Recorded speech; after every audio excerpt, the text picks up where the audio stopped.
Kevin Durant nagsimula ng gulo sa mga former Golden State teammate.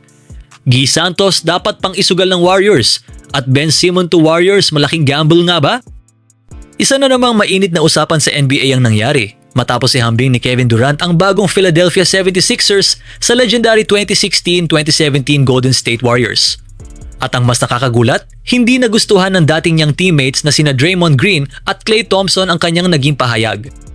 Matapos lumipat si LeBron James sa Philadelphia, naniniwala si Kevin Durant na ang bagong Sixers ay isa sa pinakamalalakas na roster sa NBA. Ayon kay KD, mayroon na silang LeBron James, Joel Embiid, Jaylen Brown, Tyrese Maxey. Para kay Durant, mas malakas pa raw ito sa Warriors team na nanalo ng back-to-back championships. Sa social media, sinabi pa niya na it ain't close.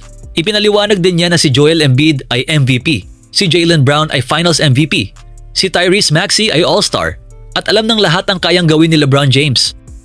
Pagkatapos, ikinumpara niya ang dating Warriors core. Ayon kay KD, si Steph Curry lang ang MVP. Hindi naging MVP candidate si Klay Thompson. Si Draymond Green ay hindi rin kilala bilang elite scorer. Para kay Durant, lamang ang Sixers sa papel dahil mas marami silang elite scorers. Hindi natuwa si Klay Thompson nang banggitin ni Durant ang kanyang pangalan. Sa kanyang Instagram story, pabirong sinabi ni Klay, "Oh, am I good? What are you using my full government for?" Ipinakita nito na tila nagulat si Klay kung bakit siya isinama sa argumento ni Durant. Mas matindi naman ang naging reaksyon ni Draymond Green. Sa threads, nagbiro siya tungkol sa dating issue ni Kevin Durant sa paggamit ng burner accounts. Ani Draymond, Slim thought he was on his burner. Isang malinaw na biro ito patungkol sa matagal ng social media controversy ni Durant kung saan minsan siyang nahuling gumagamit ng anonymous account para makipagdiskusyon sa mga fans. Sa pinakabagong episode ng The Draymond Green Show, sinabi niyang hindi siya sang-ayon sa opinyon ni Durant. Ayon kay Draymond, KD said the Sixers are better on paper than the Warriors were in 2016-2017. I don't know that I can agree with that, but that's KD's opinion. Para kay Draymond, may malaking pagkakaiba ang pagiging malakas sa papel at ang tunay na nangyayari sa loob ng court. Hindi pa raw naglalaro kahit isang regular season game ang bagong Sixers kaya masyado pang maaga para sabihing mas mahusay sila kaysa sa isa sa pinakamagagaling na koponan sa kasaysayan ng National Basketball Association. Ayon kay Draymond, naiintindihan niya kung bakit ganoon ang pananaw ni Durant. Kilala raw si KD na tumitingin sa basketball batay sa offensive talent. Dahil may 4 na players ang Sixers na kayang umiskor ng higit 25 puntos sa anumang gabi, naniniwala si Durant na mas malakas ang roster nila sa papel. Ngunit ayon kay Draymond, ang championships ay hindi lamang nakabase sa dami ng scorers. Kailangan din ng chemistry, depensa, sakripisyo, coaching at tamang sistema. At ngayon, habang patuloy na naghahanap ang Golden State Warriors ng mga veteran additions para punan ang natitira nilang roster spots, lumabas ang isang nakakagulat na pangalan, Ben Simmons. Sa halip na unahin sina Kelly Olynyk, Brandon Williams o Gabe Vincent, may mga naniniwalang dapat subukan ng Warriors ang dating number 1 overall pick. Pero magandang ideya nga ba ito? Mahigit 1 taon nang hindi naglalaro si Simmons matapos ang kanyang stint sa Los Angeles Clippers noong 2024-25 season. Gayunpaman, gusto pa rin niyang makabalik sa NBA. Ayon sa kanyang agent na si Rich Paul, kailangan lamang ni Simmons baguhin ang kanyang role. Sa halip na maging primary ball handler, mas magiging epektibo raw siya bilang pick and roll big man, playmaking center, elite defender, energy player mula sa bench. Naniniwala si Rich Paul na kung tatanggapin ni Simmons ang ganitong papel, maaari pa rin siyang maging mahalagang player sa NBA. Noong mga unang taon niya sa Philadelphia 76ers, isa si Ben Simmons sa pinakamagandang batang talento sa NBA.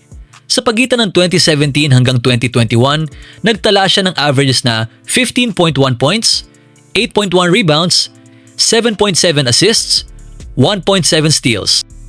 Sa panahong iyon, nakamit niya ang Rookie of the Year, 3-time All-Star, All-NBA selection, 2 times All-Defensive First Team, MVP votes. Ngunit dahil sa injuries, pagkawala ng kumpiyansa at shooting struggles, unti-unting bumagsak ang kanyang karera. Sa huli niyang season sa Clippers, nagtala lamang siya ng 2.9 points, 3.8 rebounds, 3.1 assists sa loob ng 18 na laro. Sa kasalukuyan, tila nasa transition period ang Warriors. Habang naghahanda sila para sa mas malaking salary cap flexibility sa susunod na off-season, maaari silang kumuha ng low-risk, high-reward players. Kung papayag si Simmons sa isang non-guaranteed minimum contract, halos wala namang malaking panganib para sa Golden State. Kung bumalik ang dating depensa at playmaking niya, malaking bonus iyon. Kung hindi naman gumana, madali rin siyang bitawan. Hindi ito ang unang pagkakataon na maaaring sumugal ang Warriors sa isang player na bumaba ang value. Nung dumating si Andrew Wiggins, marami rin ang nagduda. Ngunit sa ilalim ng sistema ni Steve Kerr, naging mahalagang bahagi siya ng Warriors at tumulong sa kanilang 2022 championship run.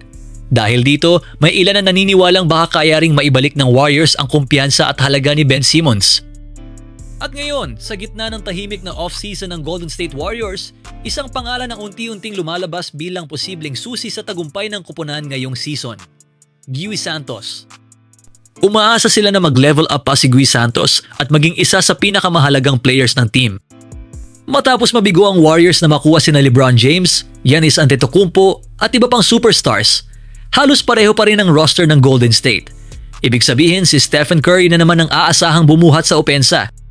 Noong nakaraang season nang ma-injure si Curry, nahirapan ng Warriors na makahanap ng consistent scorer. Kaya ngayong 2026-27 season, kailangan nila ng player na kayang magbigay ng puntos kahit nagpapahinga ang kanilang superstar. Isa sa pinakamalaking sorpresa noong nakaraang season ay si Gui Santos. Dahil sa injuries ni na Stephen Curry, Jimmy Butler at Moses Moody, nabigyan siya ng mas malaking playing time at hindi niya ito sinayang. Sa huling 26 games ng season, nagtala siya ng 15.3 points, 5.7 rebounds, 4 assists, 34.3% mula sa 3-point line. Mas naging kumpiyansa siya sa kanyang laro, mas mahusay sa pag-atake sa loob, at mas gumanda rin ang kanyang playmaking. Ngayong season, posibleng hindi siya maging starter dahil sa pagdating ng rookie na si Yaxel Lendeborg. Ngunit kahit manggaling siya sa bench, inaasahan siyang maging pangunahing scorer ng second unit.